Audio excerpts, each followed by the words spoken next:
whenever you hear of this word ethics being mentioned anywhere, what comes to your mind? What comes to your mind? Ethics. Whenever they mention the word ethics, what comes to your mind?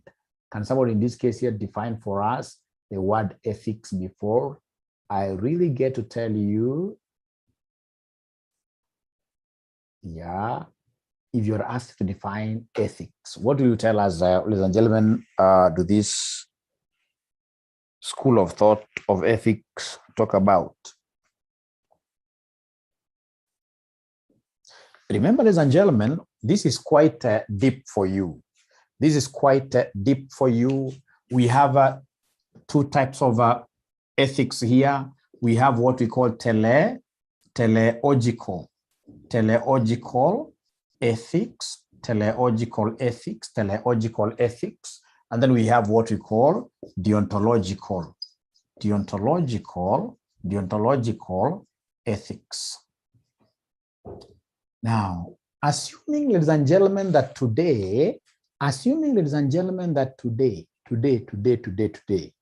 you want to take, in this case here, your youngest daughter, who could be, say, 3 years old, not 3 years older, already this person started knowing, say your youngest daughter, who could be like 1.5 years old, to a dentist.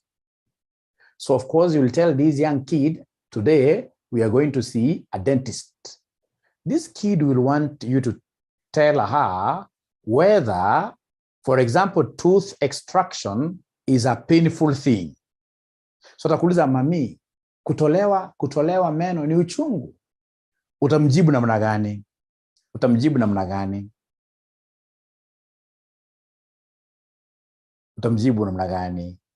Utamwambia hapana. Now, ukimwambia hapana, is that ethical? Because for sure you know that this thing is painful. Is it ethical? Because ethics is all about being honest.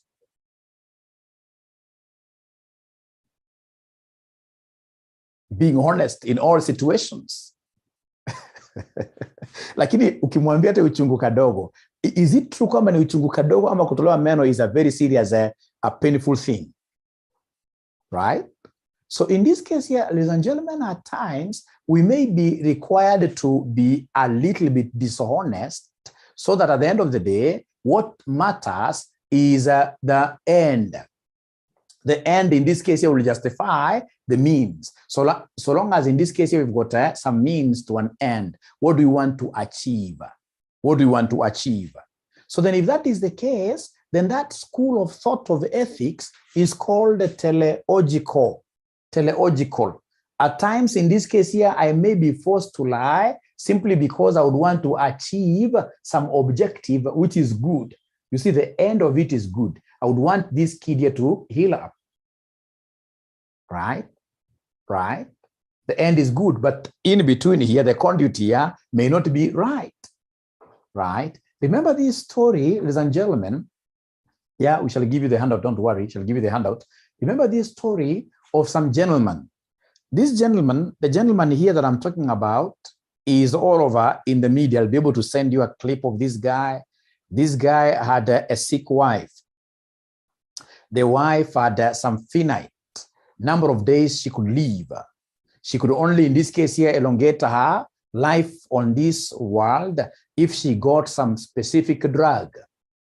So this gentleman wanted her wife, of course, out of the love he had for the wife, wanted this wife here to stay with him for a longer period. She had cancer, terminal disease. So she went to hospital, diagnosis, cancer, rare cancer, and the type of medicine she needs is found in this particular chemist. So in that particular chemist, the pharmacist saw a very big opportunity because he had never gotten anybody coming to ask for that kind of a drug. Because as I've told you, that drug was for a very rare cancer disease. And it was the only drug. So then this guy, the pharmacist, told this husband of this great lady who was almost going to the drain, 6 feet, and unfortunately, So he told this guy, yes, the drug is available, but how much? $1 million US. $1 million US. This was a poor man. Akaita mchango ya community mzima. Watu wakachanga hata ikufika $200,000 US. Akarudi kwa hiyo pharmacy, akawaambia nimejaribu, nimepata $200,000 US. Ule akamwambia not less than $1 million. If it's less than $1 million, even if it's by a penny, I'll not give you this drug. Remember, the days are moving on. The lady is straight away looking at what here, her grave. So jamaa akasema kwani iko nini? Akaenda usiku kwa hiyo chemist, alikuwa shawa na mali drug imewekwa, akavunja, akaiba ile dawa. Akapatia mama, mama alipokunywa kweli akarudi uhai vizuri. Akapata nguvu vizuri. Right? So of course the following day pharmacy alipofungua akapata chemist imevunjwa, akaangalia ile dawa, akapata dawa kuna. The suspect ilikuwa nani? Yule jamaa. Katafuta polisi, jamaa akawekwa ndani. Akapelekwa kwa judge. So jamaa akaelezea judge, hakukataa, akaambia judge exactly what happened and why he had to steal. So wewe ukiwa judge, hebu hukumu jamaa. Hebu utamhukumu vipi? What kind of judgment are you going to pass against this guy?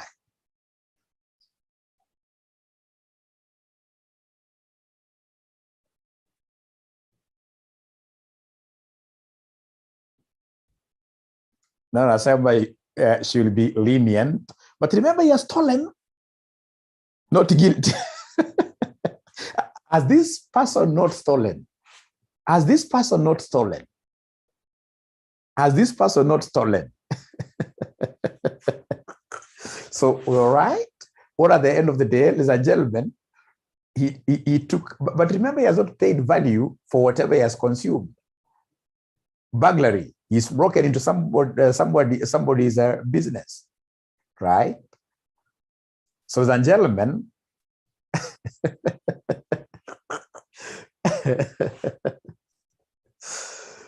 ule mtu alijibu swali vizuri.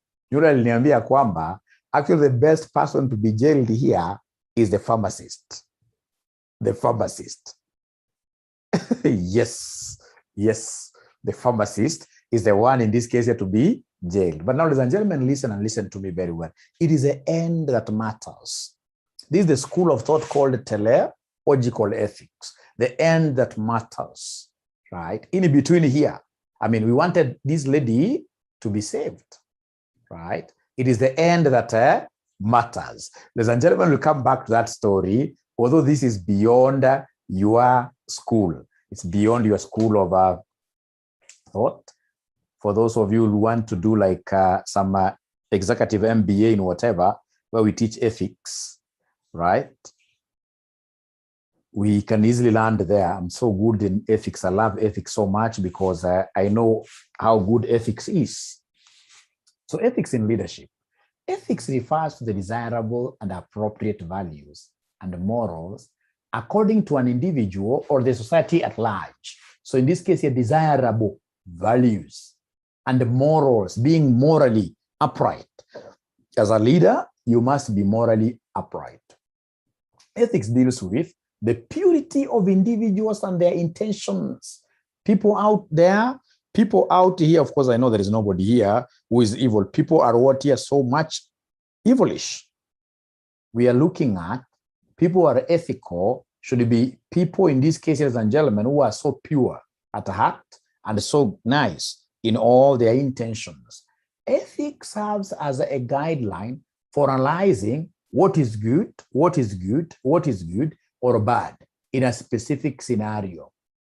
Correlating ethics with leadership, we find that ethics is all about the leader's identity and the leader's role. So the question is, the people you are leading, you as a manager, as a leader, the people you are leading, how will they be able to gauge you as a leader? If they are asked, how is Jenny your manager? Watasema Jenny ni mzuri sana. Right? So it's very important, ladies and gentlemen, that we must be able to have the right identity, the right identity. We're not saying that don't be tough at your workplace, but be upright as a leader, because at the end of the day, we would want you to really have power that these people are able to come after. They will be able to listen to you. When you tell them that this is my vision, they'll be able to walk towards that vision without really fearing. Now, the most important thing is for us to appreciate the traits or characteristics of a leader who is ethical. This person must be very respectful. You respect everybody in your organization. As a leader, you must respect everybody, right? He respects others. An ethical leader should not use his followers as a medium to achieve his personal goals. He should respect their feelings, the concept of empathy. Respecting the followers implies listening effectively to them, being compassionate to them, as well as being liberal in hearing opposing viewpoints. In short, it implies treating the followers in a manner that authenticate their values and respect people. The other thing, ladies and gentlemen, you're supposed to know under leadership ethics is that you are there as somebody, you are there in this case here to serve. It is called servant leadership. This thing, ladies and gentlemen, of you getting seated in some comfy, reddish chair, swinging around all over as everyone else is working, is so wrong. A good manager, ladies and gentlemen, should be able to place their fingers at work, should be able to do something. There is no way you'll tell me that you are somewhere there, seated comfortably, and people all over are doing great things out there. Others are mechanics out there, toiling in every other day. You are telling me that because you're a leader in that good glass office, your work is just to sit there throwing orders left, right, and center. You can't be blessed. Remember what I told you from the word go under Gilbert's Capo principle of management, Gilbert's. We said every person in the organization must be a trainer, a trainee, and a doer, So you must, ladies and gentlemen, be willing to serve your subordinates. Serving doesn't mean that you don't delegate, really, but you must be willing to serve. For example, when your subordinate does something and they come to you for review, don't tell them, hey, no. You need to review and they give feedback in good time. So all the things that you're supposed to be executing at your workplace as a leader, be seen to be doing them. Be seen to be doing them. And that now separates between leaders, in this case here, like the company I always talk about, the one where I work under some Swedish managers. Those guys are very ethical, right? They know what is required of them, right? They know how to ask for work to be done from their subordinates. When I compare there and other places I've worked in the past, where we have got African leaders, ladies and gentlemen, most of us, in most cases, we are so disorganized. Would expect, ladies and gentlemen, our subordinates to do everything for us, including our bag. When it comes in this case here in the evening, we've got to go home. That there must be somebody, and at times this person could be older than you, simply because he's a messenger, that this person has to carry your bag from your office to your car. No. Don't use people like you stepping on them as if they're what your mats. No, that is unethical. That's not allowed. So in this case, ladies and gentlemen, I'll tell you, that's a good question. I'll be able to tell you, ladies and gentlemen, justice. Be fair, be just. In this case here, ladies and gentlemen, be impartial. Be impartial. Ukipata watu wawili, these things happen every other day. Watu wawili wamekimbia kwa ofisi yako, your subordinates wamekimbia kwa ofisi yako mbio, wanaleta allegations hapa na pale. Please listen to all sides before you make a decision. Sasa kusema tunajua sasa wewe ni kisirani sana, mmoja unaonea mmoja. Hapana. Right? We are looking for justice. very good. Iko mwenye alibebea bag sana. That's too bad. That's too bad. That's lack of exposure. Somebody who is exposed like myself, I know that in a span of 3-4 years, I'll have some of my subordinates in some other place of work where they will be my seniors, right? You'll have somebody like, for example, like Uhuru Kenyatta, Minister of Finance sometime, working below some people. After some time, this guy becomes the president, right? So if this guy was carrying your bag throughout now and he has become your president, what happens, right? So the concept of building other people, building communities is quite a nice thing for you to think of. Don't be a person, ladies and gentlemen, who destroys value. Don't be a person, ladies and gentlemen, who destroys what you value at the workplace. You're building people, you're building your staff, you're building communities around you. That is something that is right for each one of us to do. However, ladies and gentlemen, when we talk of leadership for our case here, there are things that I would want you to always remember. The ethical principles of accountants. Ethical principles of accountants, are spelled by us, or rather for us, by ISPAC.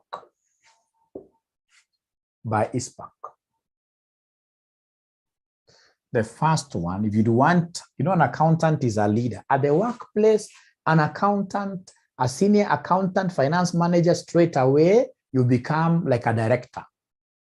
Even if you're not a director, by virtue that you are serving, you are giving information to the board. You are a senior manager. And there is a way that a senior manager should be able to behave in terms of ethics. Number one, it is all about confidentiality. This is the concept of what here? The non-disclosure of information. Non-disclosure of information to third parties. Non-disclosure of information to third parties. Ladies and gentlemen, accountants hawafai kuongea sana. Hapana. Iko wala ambapo mmekuwa accountant lakini hamkuwa mnafaa kuwa accountant because haujui accountant sio mtu kwenda kumix na watu wengi kuongea mambo mengi. Hapana. Unapata, ladies and gentlemen, kuna mwingine for example nakumbuka kampuni fulani kwa tunafanya kazi, anakuja tu out of nowhere anakuambia unajua so and so, mtu akuchukua advance. Atachukua advance jana, ameomba ingine leo, angalia saa mtu kama anaishi namna gani. Once you start hearing yourself talking like that, then know straight away that you are not meant, ladies and gentlemen, to be an accountant. An accountant, even during your burial, we should be able to bury you with a lot of secrets of the company. Lakini kwa mwingine, akiwa na kitu kadogo ni kama anawashwa. Wewe hukufaa kuwa accountant. Kama hujaambia watu 10 aufurahi. Accounting is all about what here somebody non-disclosure of information to third parties. And in case, ladies and gentlemen, you need to disclose information to third parties, there is that formal channel of whistleblowing you are supposed to follow. And that is why the Masai Mara heist never went on very well. That gentleman, as we speak today, actually alipata kazi tu juzi, he was jobless for some time. The Mara heist. Not that he did something wrong to disclose. The only thing alifanya makosa zaidi is the fact that when he thought of disclosing whatever theft that was going on there, he thought of just calling the media people. That is not how accountants behave. That's not how accountants here channel their grievances. There is always a way. You can think of, for example, your professional body. Get legal advice, right? There is a way. When you call upon like citizen media to come and air some of these stories, then they will be able to air those stories very nicely, juicy to people out there. They'll be able to promote whatever companies want to be promoted because they've gotten a story to tell. But at the end of the day, when the gentleman was being fired, citizen was nowhere to help him, right? So confidentiality is a key thing. Number 2, I've seen somebody remembering this, the concept of integrity. The concept of integrity. Integrity is all about being open and straightforward. Straightforward, straightforward, straightforward in all your dealings. In all your dealings. Always put all your cards on the table. Si tunapiga na wewe deal. Not even deal, tunataka kuandikiana contract, lakini uko na ka special card umeficha. Ndio sasa tunakwambia na kufichia white. No, we must be open and straightforward in all our dealings. And I know here so many accountants fail. How do they fail? Some of us will be called to the board of management to go and, for example, present some information. I know of so many people, whenever they are called upon to go and present some information, they'll even start doing creative accounting. Overstate receivables, because they would want to portray a very good picture. Then you are not meant to be an accountant. An accountant is truthful in all circumstances. How was last month? Bad. We never got any customer. Because if you keep on cheating that, for example, you had a customer, you're carrying over customers, I mean, they reach a time where you will not be able now to lie. Lies, ladies and gentlemen, you can never survive with lies for so long. So integrity is quite an important thing. Number three, ladies and gentlemen, we have the concept of what here? Objectivity. Objectivity is all about what here? Independence. Is all about independence.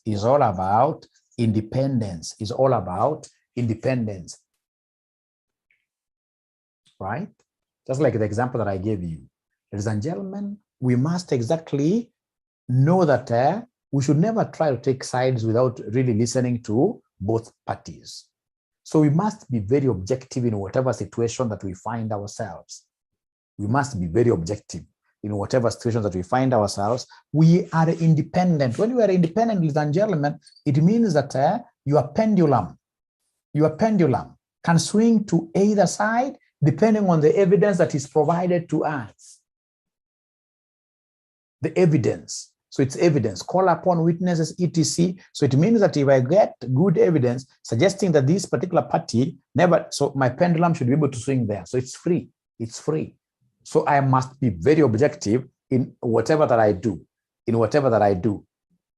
Right? In whatever that I do. Right? Number four, I saw somebody talk over professional behavior. Professional behavior. That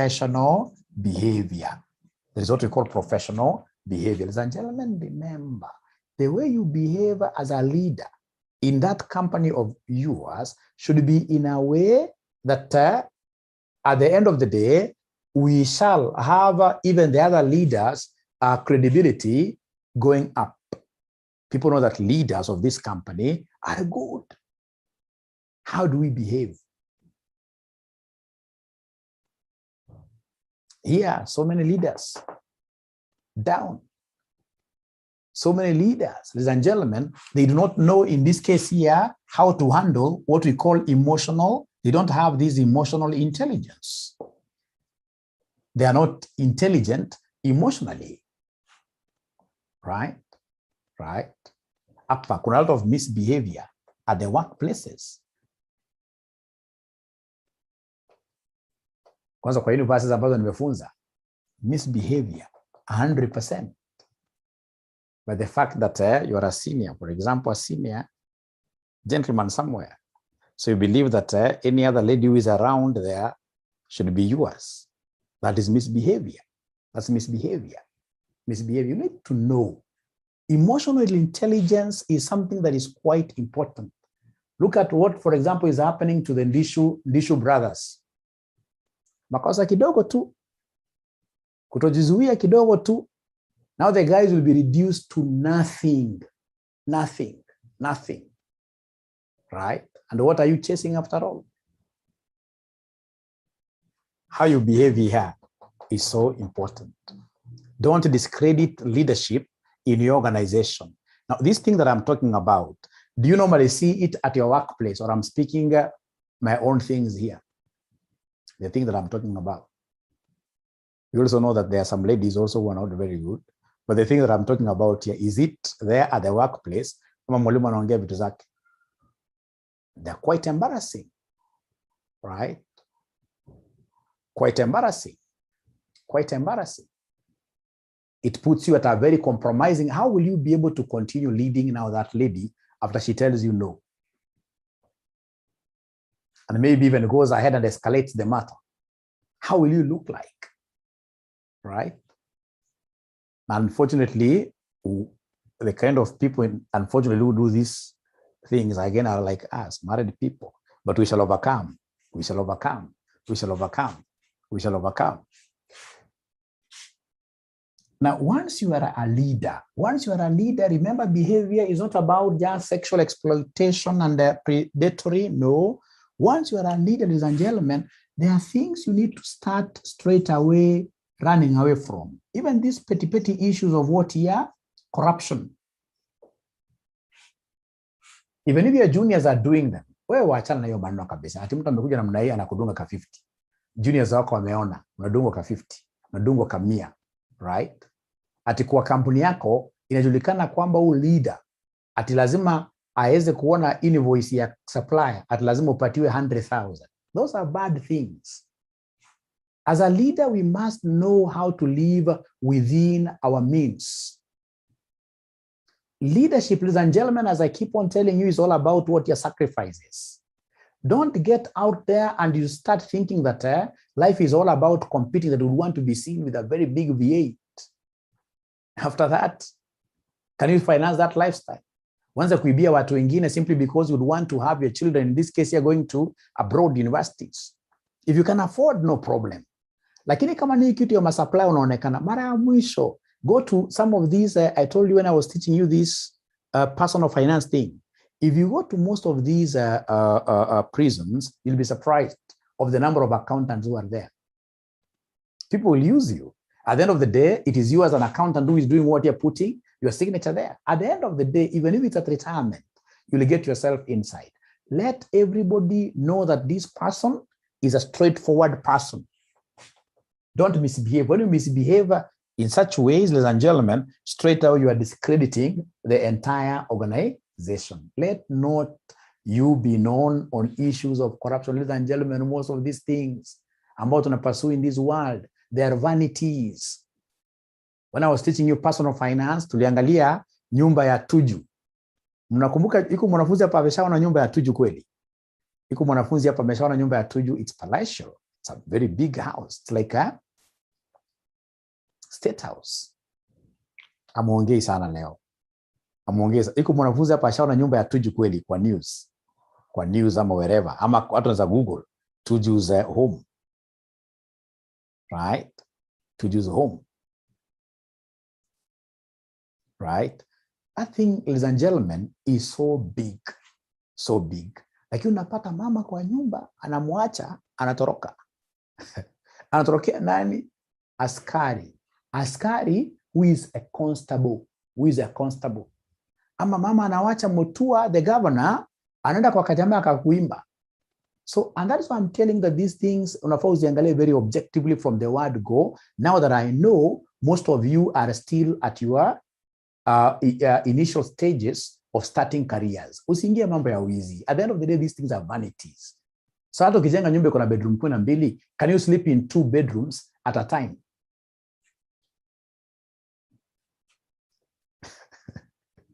Can you sleep in 2 bedrooms at a time? No. No. No. No. Not possible. I'm telling you, I've got some other kind of, exposure, which will never make me to think of stealing. Right? Right? Ukienda kama kwa golf club. Unakuta si mmefanya, for example, mmefika hole number 9. Hole number 9 halfway, kama ni 18 hole golf, mnasimama pale na wazee. Sasa si pale maybe organize buffet, depending on, for example, if it's this Barclays thing, golf tournament, organize buffet. So pale kwa buffet, of course, mimi ni amateur golfer. I've just begun. So pale unaona Wale matajiri kifika ile buffet, jamaa samaki anasema hii samaki kwa umbali anaangalia vile iko na mafuta. Anaangalia ingine anakata hiyo vitu karibu zote hataki. Anaita chef kando anamwambia taka hapa ni katikati ya kichaka, please chukua samaki moja sijui mtatoa wapi, mniboilie tu normal. And this is a multi-millionaire. Na sasa hivyo unakuta on the other side kuna jamaa mmoja hapa kwa Kibera anakula sahani ngapi ya githeri? 3. Na baada hapo baadaye anatembea hivi akule tena motura. And the guy is very happy. So at the end of the day, between these guys, for example, anaishi Karen, na anaishi Kibera, kusema ukweli, na ana enjoy life.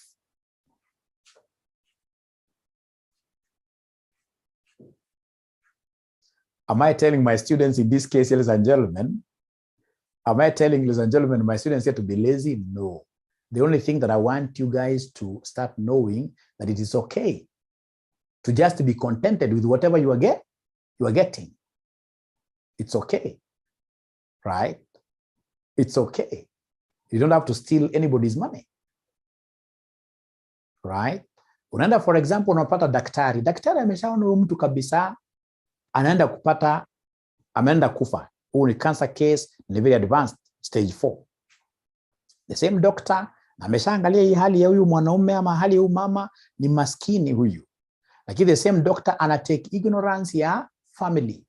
Anajua stage 4 kuna mahali mnaenda, anawaambia sasa tubook huyu mgonjwa HDU, high dependency unit. Hata ule mbaya zaidi anawaambia tumbook ICU, right? Yule mgonjwa of course ICU namna hiyo, unasikia bill mara mwisho imekuwa 4 million. Is that ethical? Na ukiangalia vizuri kwa hiyo bill, unaona the doctor's fee hata ni kama 50%. Na yuko background ametoka aonekani, mtu anaonekana hapa ni hospitali kidai pesa because lazima idai pesa mpaka yule daktari. And you are a leader. And you think in this case you will be alive for so long to continue eating. Right? So as a leader, if you would want to really be respected, professional behavior is a key thing. So once, of course, you finish your CPA and become members of ISPAC, you'll get Mwalimu here talking so much about what here? Ethics. Ethics at ISPAC. Number 5, we have what we call professional competence. So professional competence and the due care, here we only talk about what here? Continuous professional development. Hapana enda kuwa manager, hapana enda kuwa leader ambao ni malenge. Lazima ukuwe unasoma. You must strive to be ahead of your, of course sometimes they could be better than you in many aspects, but you're also supposed to be good in some aspects than them. So you must engage, ladies and gentlemen, in continuous professional learning. Even after you clear your CPA as a leader, every year, there must be something new you study. Every year, after you clear these things, for example, you have masters, etc. Start studying some of these more small, like you can do a foreign language. Have something that disturbs your mind in terms of learning. So I hope, ladies and gentlemen, these ethical issues are okay now. I hope you'll be able to find your own way of even explaining them better. Can I move on to something different, ladies and gentlemen? Can I move on to something different, ladies and gentlemen? Yes.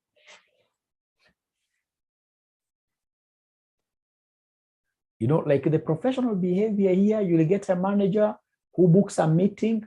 This manager books a meeting and he comes in late into that meeting even by 2 hours without any apology.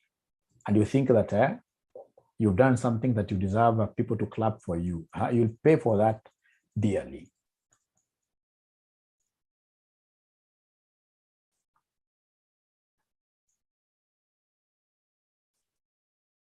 Now, ladies and gentlemen, there is something that I would want you to really look at here at your own time, which is quite key in your syllabus,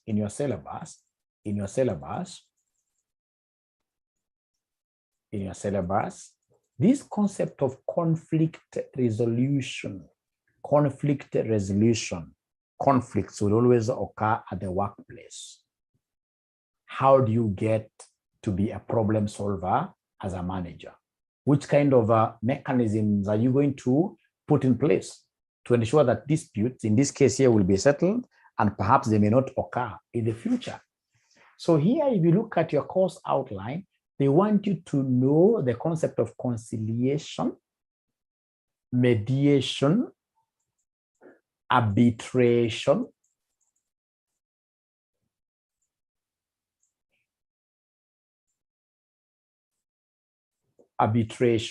and the negotiations. Yes, negotiations. So I would want you to take a minute and tell me, ladies and gentlemen, what is the difference between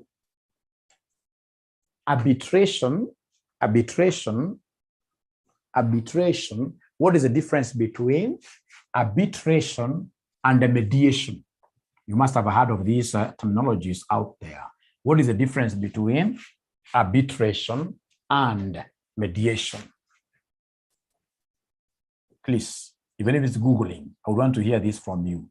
Arbitration and the mediation. Arbitration and the mediation. Because remember, it's conflicts between many parties. Perhaps in this case here, there is land that has been sold by one person to two different groups. And now they have come to you for advice. Do we go for mediation? Do we go for arbitration? What is the difference between arbitration and the mediation? Please Google, and then we try to see whether we can understand this in our own way. In our own way, what is the difference between arbitration and mediation?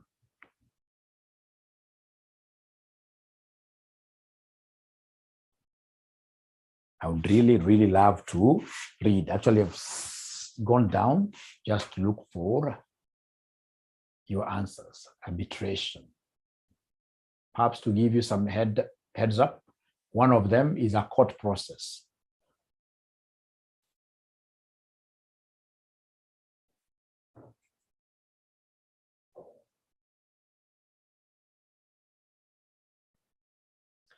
Very good, very good, very good.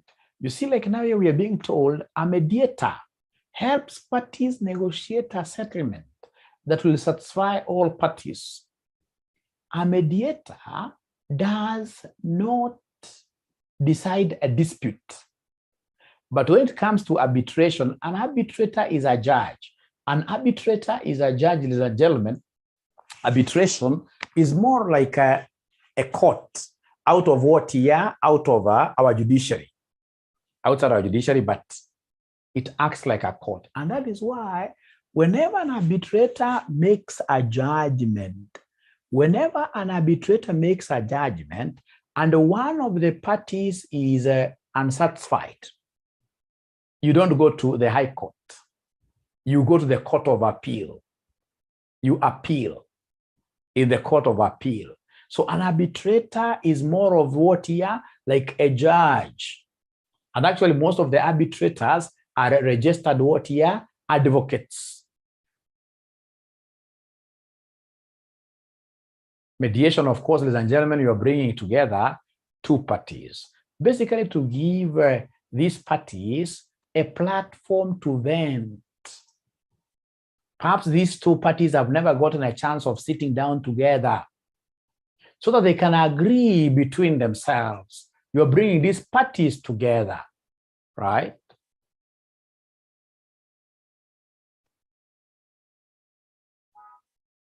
So at the end of the day, the mediator will not really be, whatever conclusion which will be written there, which at the end of the day will be like also a contract, right? A contract, right?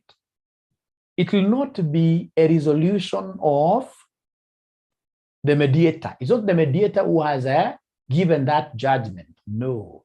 Ladies and gentlemen, an arbitrator will come, sit down, ask each party to bring witnesses. He listens. And then at the end of the day, he is able to do what here? Jot down a judgment. A judgment. Is there any other person who has come up with a different way of capturing the two terminologies, arbitration and mediation?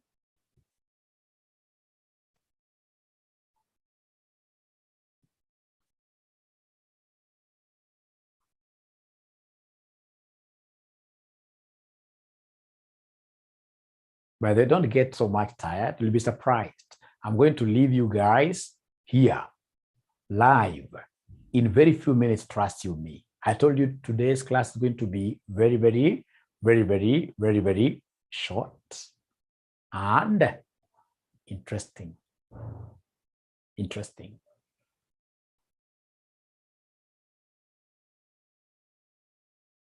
I'm not getting anybody giving me.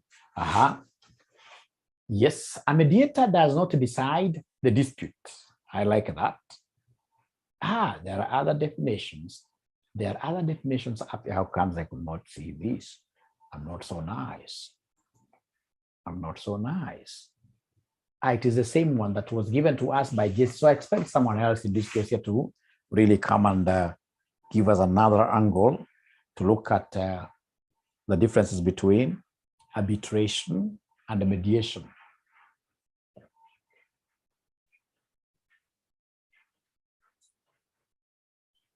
Arbitration and mediation.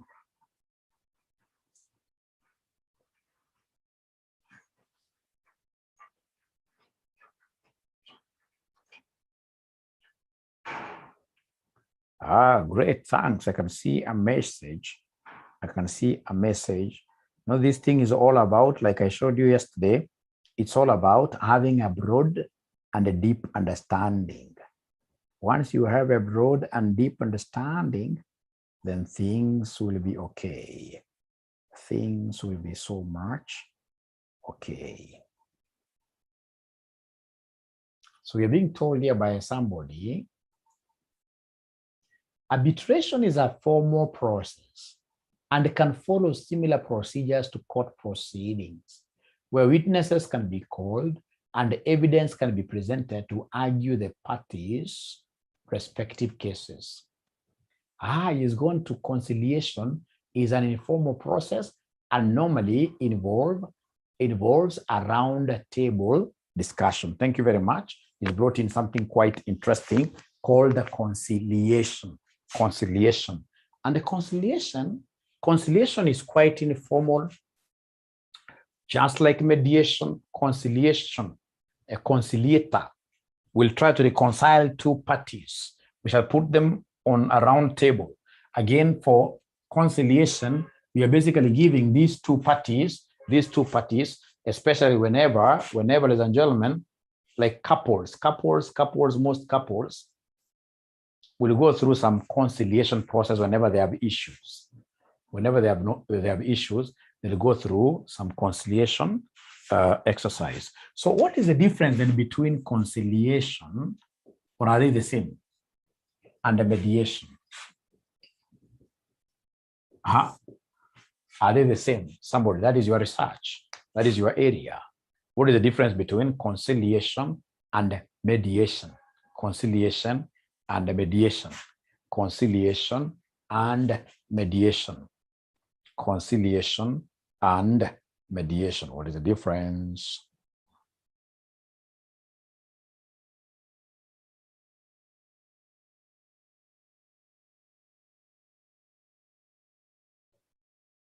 Please do your research. Conciliation and mediation.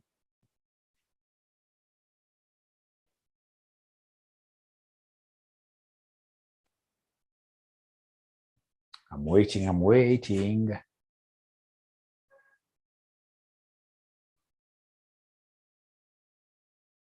I'm reading here that mediation is the process of resolving issues between parties where third party assists them in resolving dispute, where a conciliation method in which an expert is appointed to settle dispute between what here parties.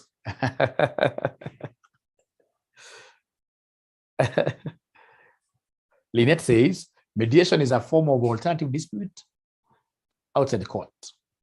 Conciliation is a form of alternative dispute resolution method. It's a process of settling of dispute without litigation. It's an informal process. Both the disputed party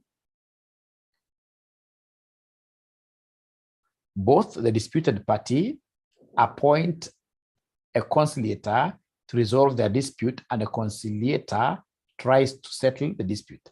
Robert says conciliation objective is to reconcile through concessions, while in mediations, mediator guides the discussions. We are almost there, but not yet. Almost there. So again, sorry, I'm disturbing you a little bit. I know why. I'm giving you another 1 minute. Are they the same? Are they the same?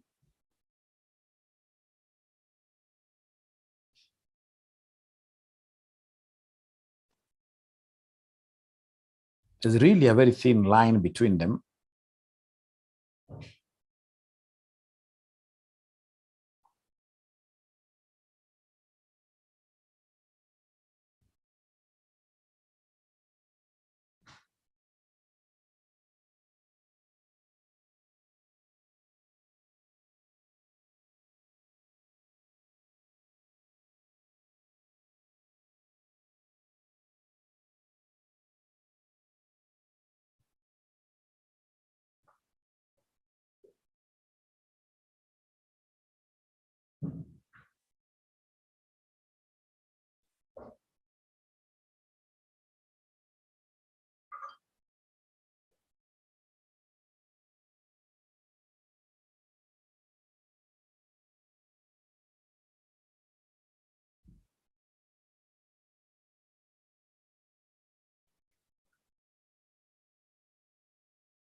You see, like now what DJC is telling us, that a conciliator, ladies and gentlemen, anybody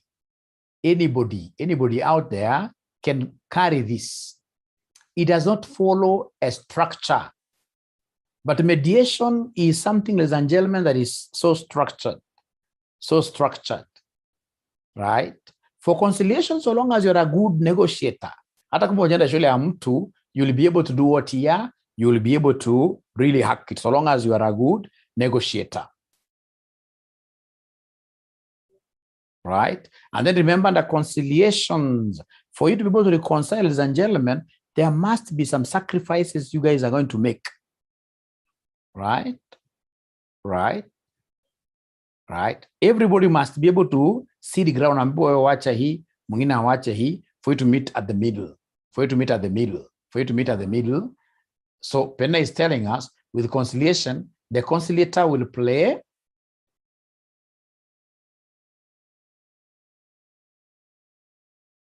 very good. Romba sasa ndio umeanza kujua.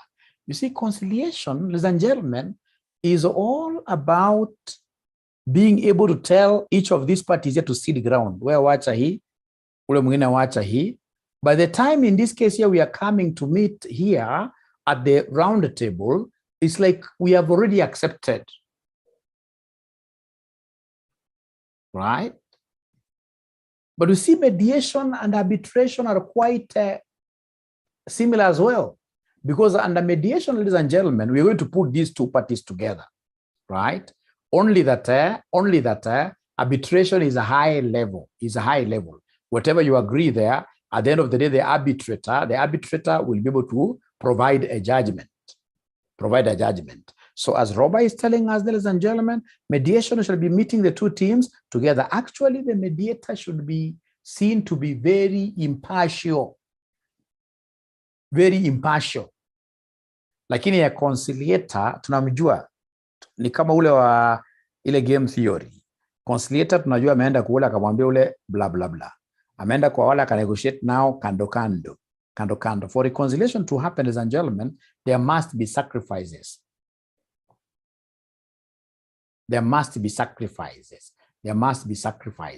So I've already given you the handout. Ningetaka sana muende msome hiyo handout on those areas. I hope I've shed some light ambayo itaweza wasaidia katika understanding. Right. So especially hizo area ni common kwa exam: conciliation, mediation, arbitration. They are very, very common. The other thing that I would want you guys to appreciate as I leave you now, ni concept ya transactional leaders and transformational leaders. Transactional leaders and transformational leaders. Hapa tako unisikize vizuri sana. When we talk of transactional leadership, tunamaanishaje transactional leadership? Transactional, from the word transactions. A transactional leader basically is like a leader without feelings, right? A transactional leader basically is that leader who knows that there are two ways you can make a donkey move forward. Two ways. You can either act on this donkey from behind with a stick, it moves forward, or you go in front of this donkey and dangle a carrot. Please don't try that at home because donkeys love carrots so much, it can bite your hand. So dangle a carrot like this before the donkey, it moves. So for a transactional leader, ladies and gentlemen, I do not care. Mine is to ensure that my profits are going up. So then what I'll do, as I want all the transactions here in my company to be right, I'll give incentives to the employees. If these employees are able to hit my transactions nicely, I give them like bonuses. If they're not able to hit my targets, I punish them. To me, it is transaction that is everything. I want all my transactions to be right. Most football coaches are transactional leaders. Football coach anakuambia ukiscore ama ukicheza mpira vizuri, anakuambia for example utapata this bonus. Ukiharibu game, for example uende kwa any football game, mahali kuna coach strong, ati wewe uende ushike mpira na handball. ufanye in this case your team will lose because of a handball. No matter what they'll do, they really punish you. Watakuweka bench masiku mingi sana. Au mwingine anakuambia fanya sit-ups, maybe 100 to punish you. These are transactional leaders because to them, it is the end that matters. To them, they're not looking at, we have got people being involved here, right? It is the end. Hata kama utatoa damu, so long as the transactions are right, tukupatie zawadi yako, hata kama utakufa in the process, the end justifies the means. That is a transactional leader.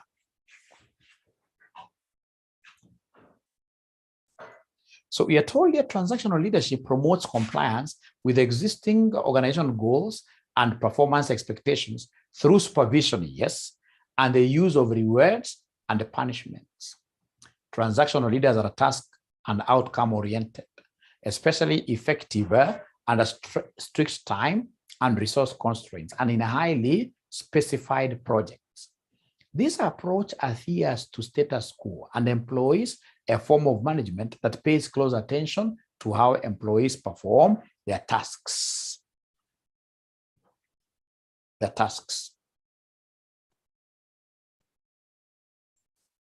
Now, ladies and gentlemen, remember that basically the transactional leaders view employees to be still at these lower levels of Maslow's hierarchy of needs, lower levels, number 1, number 2, number 3.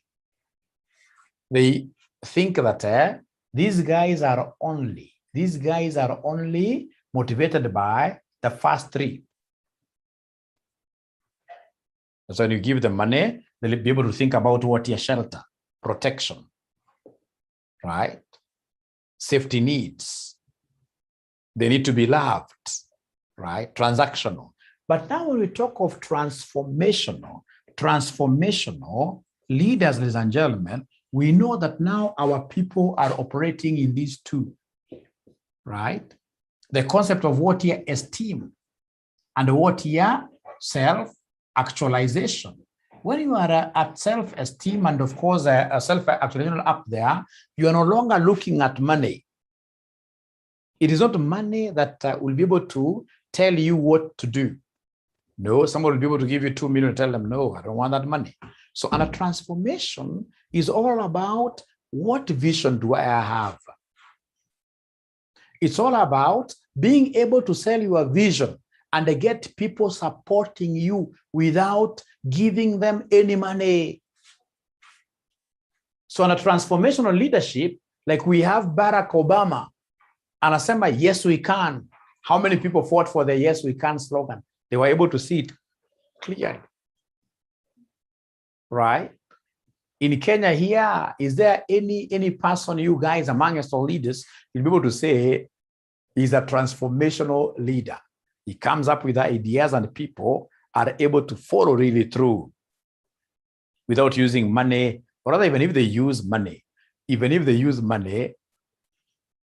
you know, when we talk of transformational leadership, it doesn't have to be like leading people to the right direction. Like Hitler was a transformational leader because he came up with an ideology and the people were able to follow him blindly to their deaths. So please don't tell me that in Kenya we have got none of the leaders being transformational, where in this case here they are able to simply come up with the statements, and so many people are able, even the learned ones, without questioning, they're able in this case here to blindly follow, to blindly. Wanasema baba, but to me, I think it's Ruto. I'm not a supporter of Ruto, or rather, I wouldn't even take anybody's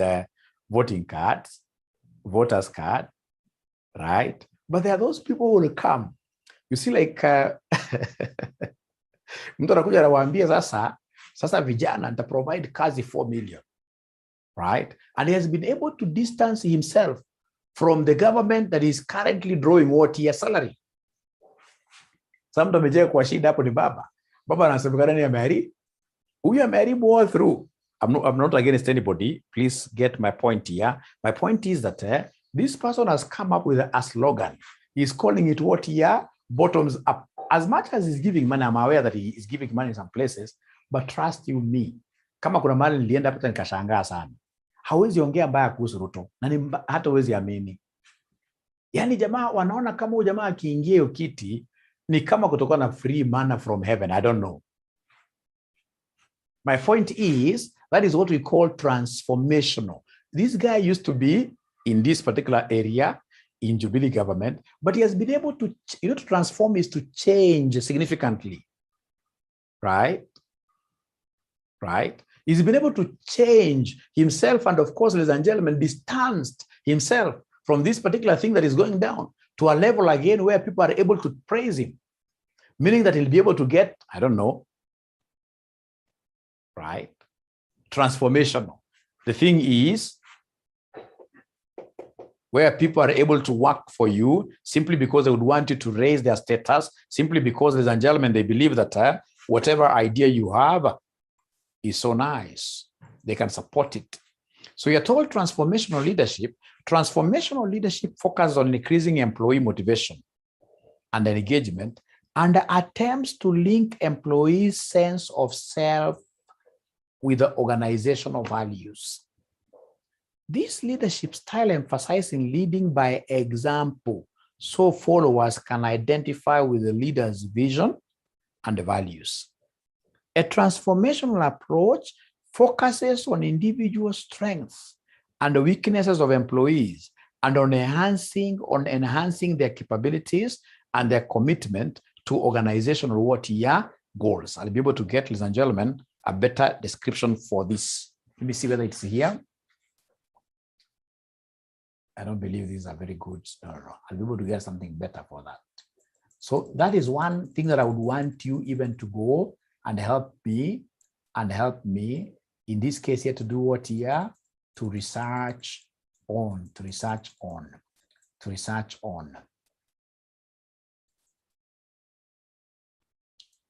Great. So I think having covered that, ladies and gentlemen, I would need one more session for me to be able to clear this, and of course, be able to move on to the next session.